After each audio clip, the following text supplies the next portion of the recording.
Hi అండి. ఈరోజు వీడియోలో దొండకాయ టమాటో రోటి పచ్చడి తయారీ విధానం ఎలా అని చూసేద్దాం. టేస్ట్ అయితే సూపర్ ఉంటుంది. ఇంక దానికోసం అయితే కడాయి పెట్టి ఆయిల్ వేస్తున్నాను. ఆయిల్ వేడెక్కిన తర్వాత ఒక 10-12 పచ్చిమిర్చి వేస్తున్నానండి.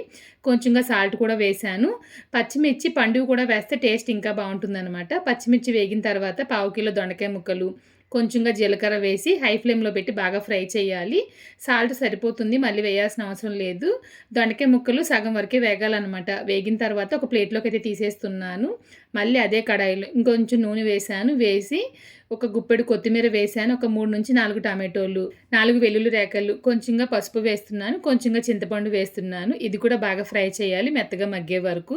మూత పెట్టి ఒక 2 నిమిషాలు అలా వదిలేయండి. టమాటోలు త్వరగానే మగ్గిపోతాయి. ఇంక టమాటో మగ్గిన తర్వాత స్టవ్ అయితే ఆఫ్ చేసేసానండి. ముందుగా ఫ్రై చేసి ఉంచిన దొండకాయ ముక్కలు ఇందులో వేసి ఒకసారి బాగా కలుపుతున్నాను.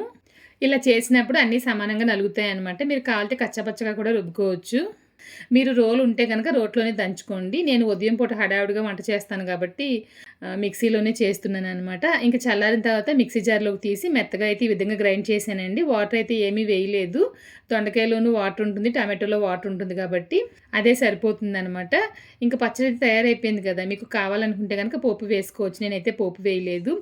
వేడి వేడి అన్నంలో ఈ పచ్చడి కాస్త వేసుకొని కొంచెం నెయ్యి వేసుకు తినండి. టేస్ట్ అయితే సూపర్ ఉంటుందనమాట. మరి ఈ పచ్చడి ఎంతమందికి ఇష్టమో మర్చిపోకుండా లైక్ చేసి కామెంట్ చేయండి.